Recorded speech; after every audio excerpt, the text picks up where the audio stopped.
Durante este mes de septiembre nos adentraremos en la lectura del epistolario de San Jerónimo.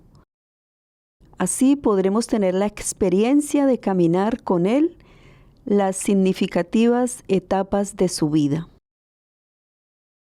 San Jerónimo a través de sus cartas, los años jóvenes.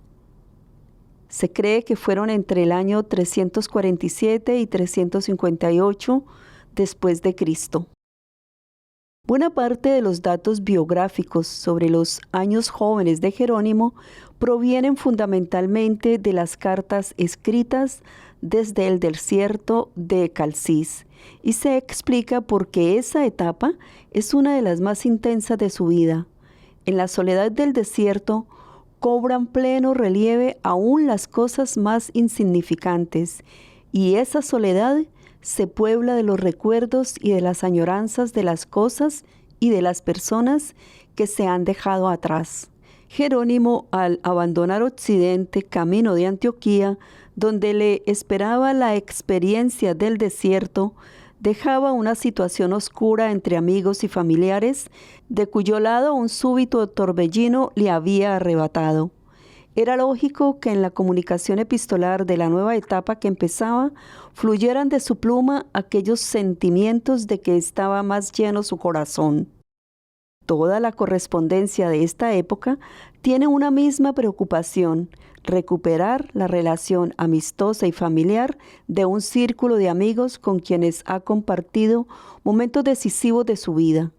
Ese grupo de personas está vinculado geográficamente a la patria chica de Jerónimo y son para él una especie de patria espiritual en la que busca cobijo y el calor humano. Una de las primeras cartas de Jerónimo, escritas por este tiempo, está dirigida a Rufino, compañero de estudios y partícipe de su misma vocación, que se encuentra por ese tiempo recorriendo el interior de Egipto y visitando los coros de los monjes. En ella aflora, como en fotografía de familia, uno de los recuerdos más emocionados, el recuerdo de Bonoso, el amigo inseparable desde la más tierna infancia, que ahora, como nuevo morador del paraíso, se ha retirado a un islote del Adriático para dedicarse a la vida ascética y a la meditación. Las mismas nodrizas nos estrecharon a los dos en sus regazos, los mismos ayos nos acariciaron, y después de los estudios en Roma, ambos comimos el mismo pan, ambos nos cobijamos en un mismo albergue, junto a las riberas medio bárbaras del Rin. Los recuerdos familiares. La segunda instantánea de sus tiempos de niñez se la dedica Jerónimo a su hermana. De ella habla en carta del año 375 a tres personajes de Aquileia: Cromacio, Jovino y Eusebio. Dos de ellos, Cromacio y Eusebio, eran hermanos, no menos por igualdad de carácter por su naturaleza, y formaban junto con su madre, sus hermanas y el tercero de la carta, Jovino, una especie de iglesia doméstica. Jerónimo dará a la madre y a los dos hermanos el título de mártires, porque parece que habían intervenido decisivamente contra el virus de la doctrina arriana. En este grupo había sido acogida la hermana de Jerónimo. Era en ese momento una niña a las puertas de la juventud. Probablemente había sido bautizada por el presbítero Juliano, que aparece en la carta, y por él había sido orientada hacia la consagración de su vida en virginidad. De ella se ocupa Jerónimo, no solo con la mera solicitud de hermano mayor, sino con verdadero cariño y con una notable sensibilidad por los problemas psicológicos de una adolescente que está entrando en el camino de la juventud y ha de ser sostenida por la enseñanza de todos y alentada por los consuelos de todos, reconfortada con frecuentes cartas, incluso del obispo, pues los ánimos de las doncellas se afianzan con estas atenciones. El recuerdo de los padres vendrá más tarde, no será muy prolijo en él, pero le llenará de orgullo poder afirmar que su fe católica es tan antigua como su cuna, y que solo el amor del reino de los cielos le dio fuerza para separarse de su casa, padres, hermana y parientes. De su hermano Pauliniano hablará más a menudo, puesto que seguirá muy pronto los pasos de Jerónimo en la vocación ascética y viviría largos años a su lado. Determinar la fecha del nacimiento de Jerónimo es más complicado, porque cuando él mismo hace referencia a su edad, parece no conocer más que dos edades en su vida, la juventud y la vejez. Se define como adolescente, casi un niño, cuando en el desierto, por los años 375 al 77, se dedica a refrenar sus primeras pasiones. Unos 14 años más tarde, por el año 389, presumirá de su cabeza cubierta de canas, signo de una edad ya avanzada. Con toda probabilidad, Jerónimo nacería a mediados del siglo IV. De este punto se han ocupado los biógrafos modernos, con especial ahínco, aunque pocos han corregido al biógrafo F. Cavalera, que propone como fecha de nacimiento el año 347. Habría que salir de las cartas de Jerónimo y espigar en otros escritos suyos para enriquecer su cuadro familiar. Él mismo, en el escrito sobre los hombres ilustres de las letras cristianas, dejará la siguiente ficha biográfica de sí mismo. Jerónimo, nacido de Eusebio en Stridón, villa destruida por los godos, confín que fue en otro tiempo de Dalmacia y de Panonia. Esta escueta noticia conserva dos nombres importantes en la biografía de Jerónimo, el nombre de su padre y también el de su ciudad natal, de cuya existencia la historia tiene conocimiento a través exclusivamente de esta nota de Jerónimo. Desaparecida con el avance de los pueblos bárbaros de la ciudad de Estridón, no queda vestigio ninguno. No parece que estuviera lejos de puntos como Aquileia y la antigua Emona, hoy Lubiana. La vinculación sentimental de Jerónimo con Estridón no es precisamente fuerte. Así se explica que no salgan los mejores elogios de su pluma cuando habla de ella, porque allá, en mi pueblo natal, toda rusticidad tiene su asiento, el vientre es Dios, y es más santo quien es más rico. Una sola carta de familia se conserva entre las de Jerónimo, la dirigida en la primera época a Castorina, tía materna, a quien invita a deponer el viejo rencor, un enfado sobre el que el sol se ha puesto no un solo día, sino muchos años.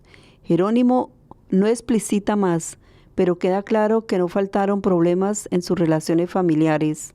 Además, según él mismo, deja entender no es reciente esa desaveniencia. Sin que haya que ponerla en la primera infancia, es sin embargo un dato más asociado al recuerdo de la gente de Estridón, que no favorece precisamente en Jerónimo el apego a su ciudad natal. El tiempo de su formación. Más placenteros en su conjunto serán los recuerdos de su época de estudios en Roma, a juzgar por el bagaje de conocimientos objetivos y metodológicos de que hacen alarde sus obras. Jerónimo no perdió el tiempo en la capital del imperio. Su formación hubo de ajustarse al ordenamiento habitual de los estudios que siguen a la escuela primaria, 4 años de gramática dedicados básicamente a la lectura y el comentario de poetas e historiadores, y 4 años para el estudio de la retórica y la filosofía. Una ley de este tiempo, con aplicación al menos en Roma, disponía que el estudiante había de dar por concluido el ciclo de los estudios a los 20 años de edad, como muy tarde. Un nombre quedaría grabado en el recuerdo agradecido de Jerónimo, el de Elio Donato. Para él reservará un puesto en su crónica, y solo a él le concederá el título de praeceptor meus. Elio Donato es para Jerónimo el maestro, sin más de este tiempo, y es probable que fuera el maestro único, tanto para la etapa de la gramática como para la de la retórica. De él se han conservado comentarios a Terencio y a Virgilio, y lo que hace comprensible la facilidad con que fluyen las citas virgilianas en la obra de Jerónimo. Del aprovechamiento de Jerónimo es buen testimonio toda su obra. Él mismo es muy consciente de ello y lo deja entrever de manera especial en sus escritos polémicos, donde la descalificación del adversario por falta de formación es de rechazo, exaltación de las propias virtudes. A Rufino, amigo de siempre y compañero de estudios, al parecer poco aventajado, le escribirá más tarde en plena polémica: supongo que en tu juventud leerías los comentarios de Aspro a Virgilio y a Salustio, los de Volcato a Cicerón, los de Victorino a los diálogos de este, y los de mi maestro Donato a las comedias de Terencio y a Virgilio. Y hay tantos otros comentarios a otros, por ejemplo, a Plauto y a Lucrecio, a Flaco, Horacio, Percio y a Luciano. Un poco más comedido será el balance que hace de sus estudios en una carta no polémica del año 411, después de las agudezas de Quintiliano, los ríos de la elocuencia de Cicerón, la gravedad de Frontón y la suavidad de Plinio. Me puse a aprender el alfabeto hebreo. Prueba del entusiasmo de Jerónimo por estos estudios es que nunca podría desprenderse de aquella biblioteca que con extrema diligencia y trabajo se había copiado de propia mano en Roma. Su sensibilidad por la palabra escrita no le hacía olvidar la importancia de la palabra hablada. Así, durante los años de Roma, no solo asistiría asiduamente a los discursos del foro, sino que él mismo se ejercitaría declamando piezas ficticias. También yo declamé con frecuencia fingidos discursos judiciales. Roma formó al humanista en Jerónimo. Sus propias cartas son buen ejemplo de originalidad en la selección de imágenes y figuras literarias y de rigor en el empleo de los recursos de la oratoria.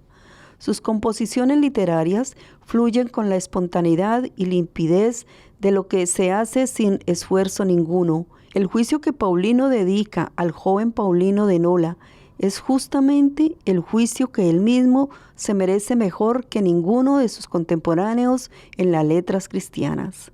He leído con agrado el panegírico que con talento y arte compusiste en honor del emperador Teodosio y que te dignaste enviarme, y muy particularmente me ha gustado su plan.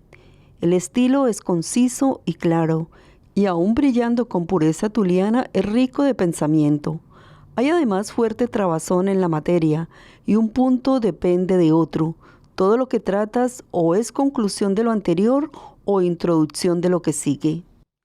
El cuidado de los aspectos formales en el quehacer literario es algo que nunca olvidará Jerónimo. Ya de mayor, recordará con ingenua complacencia su aprecio de la estética. Los ejercicios estilísticos de juventud no eran para él un esfuerzo, sino un juego, y el verbo de acción que utiliza no será exercere, sino ludere, en una carta inédita hasta ahora dirigida al obispo Aurelio de Cartago. Le advierte para que no confunda ciertas obras suyas escritas como divertimiento, como diversión, y otras escritas con plena madurez. Me escribes que tienes algunas obras de mi pequeñez, a saber, unas pocas homilías sobre Jeremías y 2 sobre el Cantar de los Cantares.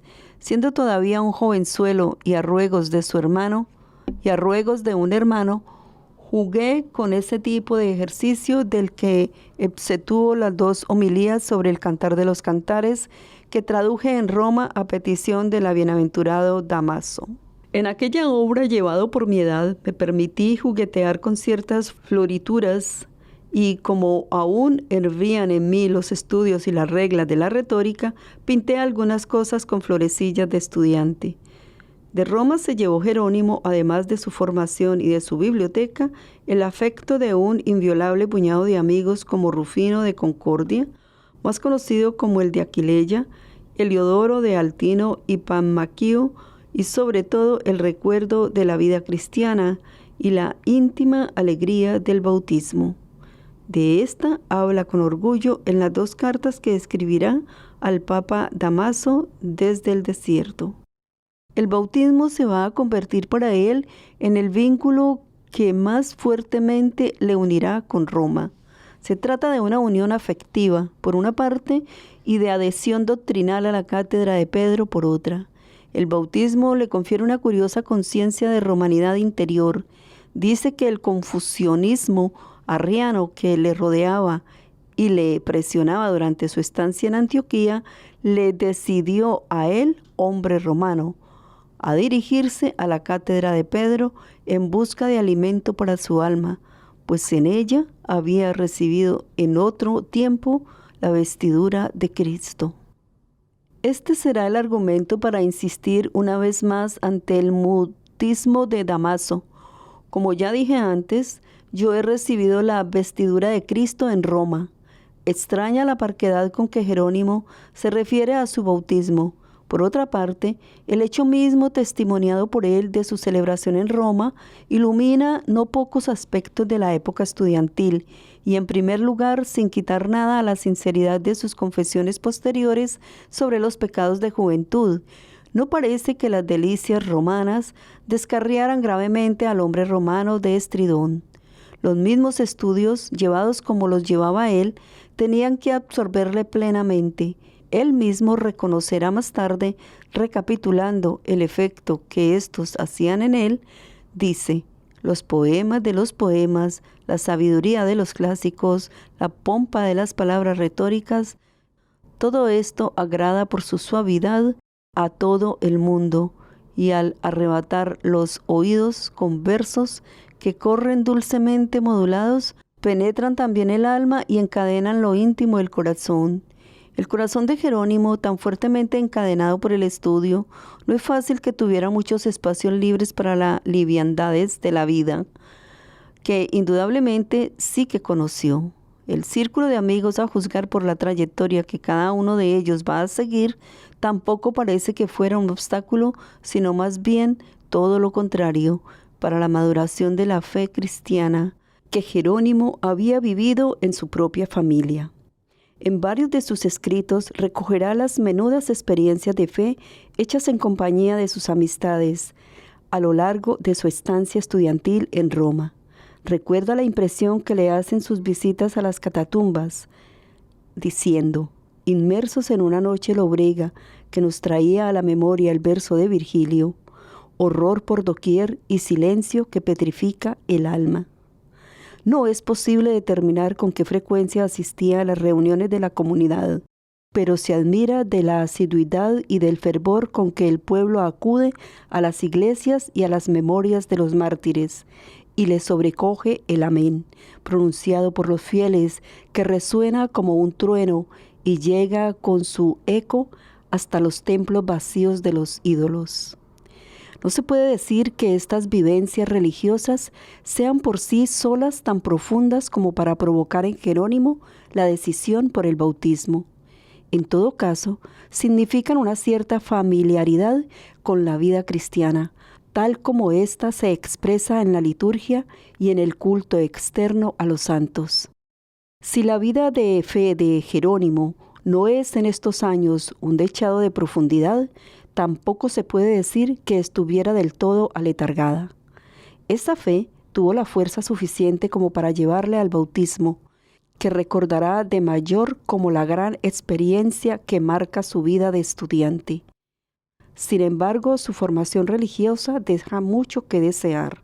Unos 20 años más tarde reconocerá él mismo que así como su formación clásica le había convertido en una especie de segunda naturaleza, el dogma cristiano apenas pasaba de ser un mero añadido.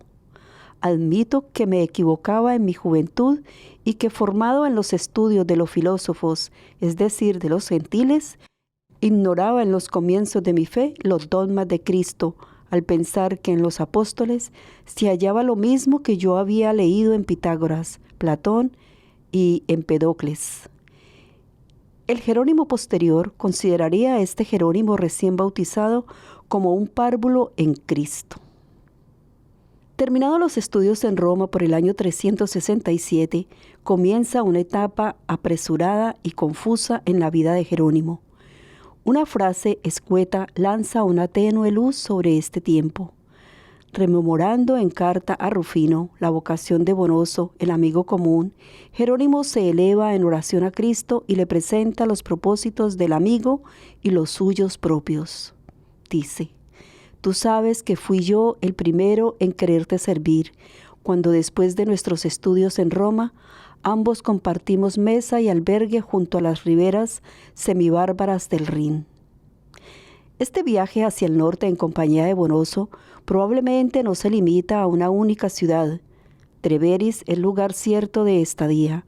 Allí Jerónimo copió de propia mano el Tratado de los Salmos Davídicos y el voluminoso libro de los Sínodos de San Hilario, lo cual lógicamente supone su tiempo.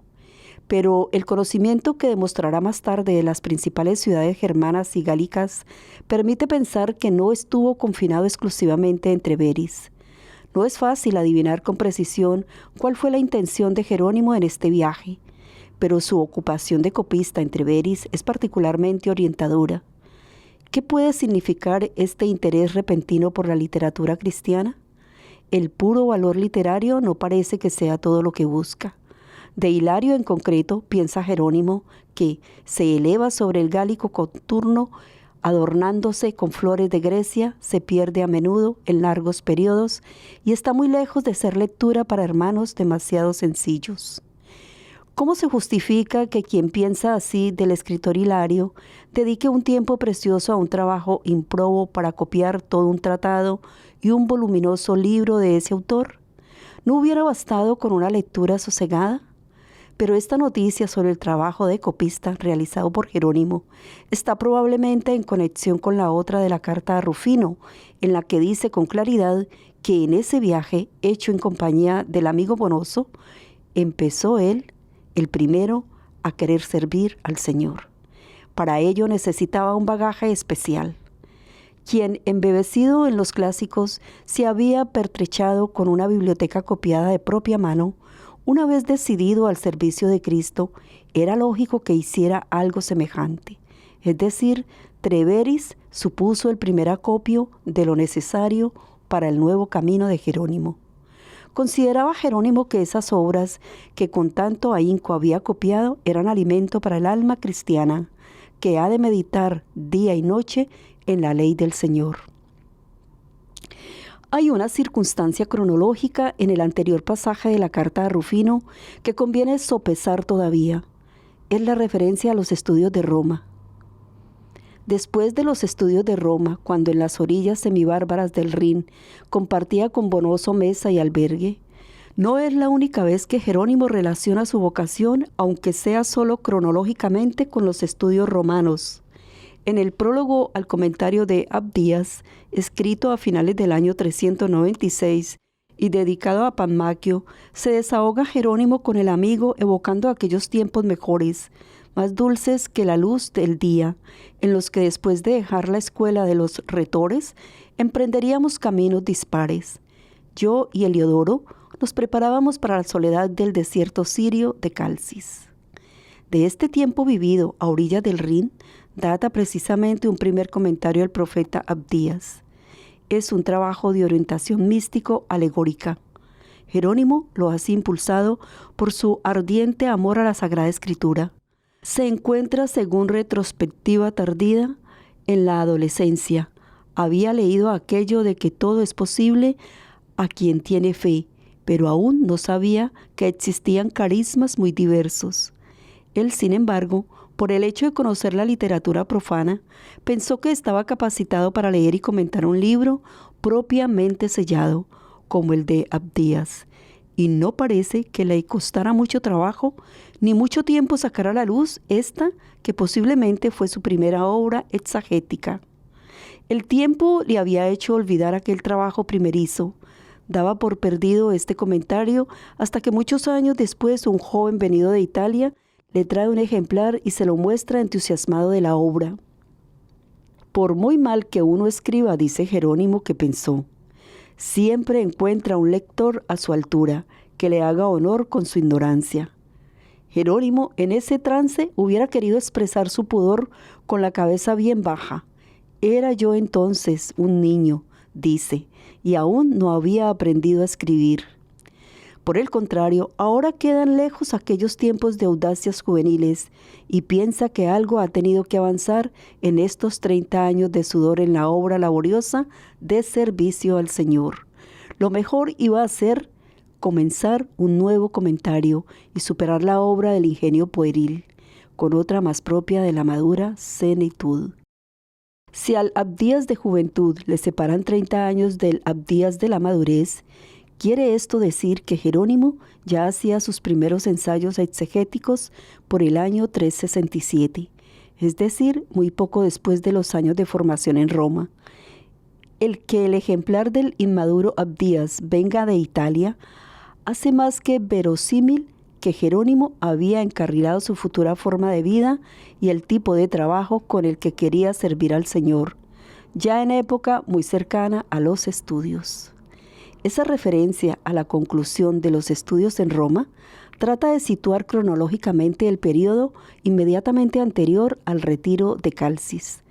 Esto mismo quiere decir que este periodo es considerado más tarde por Jerónimo como un periodo de transición. En él nace su vocación de asceta y en él ensaya las primeras armas de lo que iba a ser una de sus principales ocupaciones, la de copiador. En ella hará progresos notables, de tal forma que pocos años después, quizás el año 375, podría decir a Florentino, monje de Jerusalén, destacado por sus obras de caridad y aficionado como Jerónimo a la recogida de escritos cristianos, diciendo: y como por largueza del Señor poseo una biblioteca sacra rica en códices. A ti te toca encargar. Te enviaré todo lo que desees. No me resulta cosa pesada porque tengo un grupo de alumnos interesados en la transcripción de obras antiguas. Después del viaje al norte con Treveris, como meta destacada y expresamente nombrada por Jerónimo, parece obligado volverse a su pueblo natal. Es lo que suponen todos sus biógrafos. Pero en las cartas de Jerónimo no hay apoyo documental de que así fuera. Sí lo hay de un paso relativamente prolongado por Aquileia y alrededores, donde se va a encontrar con antiguos y nuevos amigos que le van a enfervorizar en su propósito de entregarse a la vida monacal. A estos amigos y a este tiempo se refiere en sus primeras cartas, como se ha podido ver, llenas de afectos personales y de añoranzas de los tiempos, de los que brotan como chispas sueltas casi todas las noticias sobre sus años jóvenes. La impresión que se desprende de estas cartas es que Aquileia tiene una importancia decisiva para Jerónimo. No deja de ser significativo el contraste entre el afecto que suscita en Jerónimo el grupo de los primeros amigos y la repulsa que le produce el solo recuerdo de su ciudad natal. Si Jerónimo hubiera hecho su propia biografía, es muy probable que hubiera roto el orden que imponen los retóricos, que tan fielmente observaba él mismo en las muchas biografías que trazó a lo largo del epistolario, pero que también rompió en casos concretos. Posiblemente estos casos no hacen sino reflejar el esquema valorativo de su propia vida. Así, por ejemplo, al tratar la bella biografía de Fabiola, que se podrá leer en la carta 77 de este epistolario, afirma que tendrá que exaltarla con nuevo género de elogios y dejando de lado el orden que imponen los retóricos. Habrá que tomar como punto de partida no su noble alcurnia, sino su conversión y su penitencia. Para Jerónimo, la vida de Fabiola, en su interés propiamente biográfico, empieza en el momento de su conversión. Del mismo modo, el silencio de Jerónimo sobre su propia infancia y sus años jóvenes podría apuntar a que ese periodo de su vida no tiene relevancia biográfica en su valoración personal. De hecho, la biografía insinuada por sus cartas da comienzo con la etapa vivida por él entre los amigos de Aquileia, que formaban, según él mismo escribiría, un verdadero coro de bienaventurados. Ellos son los destinatarios de sus primeras cartas. Todo hace pensar que la expresión coro de bienaventurados, utilizada por Jerónimo en su crónica, significa un movimiento consolidado de ascetismo, al que pertenecía como figura destacada Cromacio, quizá motor y guía espiritual del grupo, juntamente con otros como Heliodoro, corresponsal también de Jerónimo, y que no siempre vivió en Aquileia, ya que sería pronto nombrado obispo de la pequeña ciudad cercana de Altino. A este mismo grupo perteneció Rufino de Concordia, más tarde conocido como Rufino de Aquileia, precisamente por su relación con el denominado coro de bienaventurados de esa ciudad. La relación de Rufino con este círculo era particularmente profunda porque había recibido el bautismo, ya en edad adulta, de manos de Cromacio. Al mismo grupo perteneció igualmente Bonoso, el amigo y compañero de infancia de Jerónimo, y del que ya se conoce su futuro anacorético en una isla solitaria del Adriático. Más que un convento, aún en sentido amplio, el aspecto que ofrece ese grupo, en el que la amistad juega un papel importante, como lo demuestra la primera correspondencia de Jerónimo, es más bien el de una comunidad de creyentes entusiasmados por la vida ascética, tan en boga por ese tiempo y probablemente también por el estudio. Hay clérigos y hay seglares, como se verá en la lectura de las cartas, pero esa diferencia quedaba allanada por una extraordinaria talla moral de todos los componentes del círculo. Es posible que dentro de este grupo haya que encuadrar a los destinatarios de las cartas, 3 a la 12. En el mismo contexto ascético hay que incluir también un grupo de vírgenes que tienen su residencia en la ciudad cercana de Emona. Si se exceptúan estas últimas, los demás integrantes de este movimiento ascético no parecen estar ligados a un lugar fijo. Hay además variedad de inclinaciones. 3 de ellos, Crisocomas, Pablo y Antonio, reciben el apelativo de monjes. El primero vive en Aquileia y los otros 2 en Concordia y en Emona, respectivamente. Quizá esta autenticidad y al mismo tiempo pluralidad en el seguimiento de la vocación cristiana era lo que más atraía a Jerónimo y lo que más le alejaba interiormente de su patria chica, no muy distante de Aquileia. Esta se va a convertir en su verdadera patria espiritual y terminará por suplantar en el terreno del afecto a la Estridón que pronto destruirán los godos, hecho que no va a entristecer particularmente a Jerónimo. Treveris y a continuación Aquileia serán en la formación cristiana de Jerónimo lo que fue Roma en su formación humanística. Son en total unos 7 años de vivencias acumuladas, muy distintas de las de Roma. En Aquileia y probablemente ya en Treveris gustó con toda intensidad los nuevos modos de vida religiosa, circunstancialmente tan relacionada con el arrianismo, como es el caso de Cromacio y acompañantes. No sin razón se atribuye a San Atanasio, el obispo, continuamente desterrado por instigación de los grupos arrianos, buena parte del florecimiento de focos de vida ascética por toda la geografía de Europa. Justamente Treveris y Aquileia son ciudades por las que pasó en sus diversos viajes este propagandista del monacato. Por razones difícilmente precisables, Jerónimo tendría que alejarse bruscamente de Aquileia. Él mismo habla de un súbito torbellino y de un cruel desgarrón que le separa de los amigos con quienes ha compartido el periodo de Aquileia.